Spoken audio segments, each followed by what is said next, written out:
Ang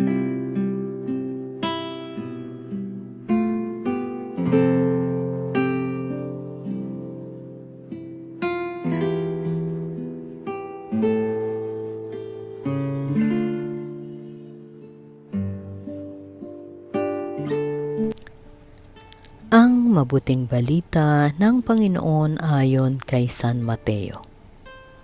Noong panahong iyon, ang 11 alagad ay nagpunta sa Galilea, sa bundok na itinuro sa kanila ni Jesus. Nang makita nila si Jesus, siya'y sinamba nila.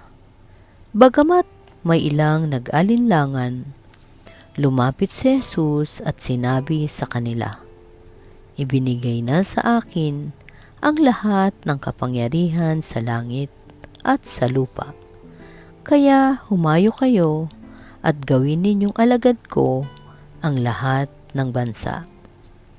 Binyagan ninyo sila sa ngalan ng Ama at ng Anak at ng Espiritu Santo. At turuang sumunod sa lahat ng ipinag-uutos ko sa inyo.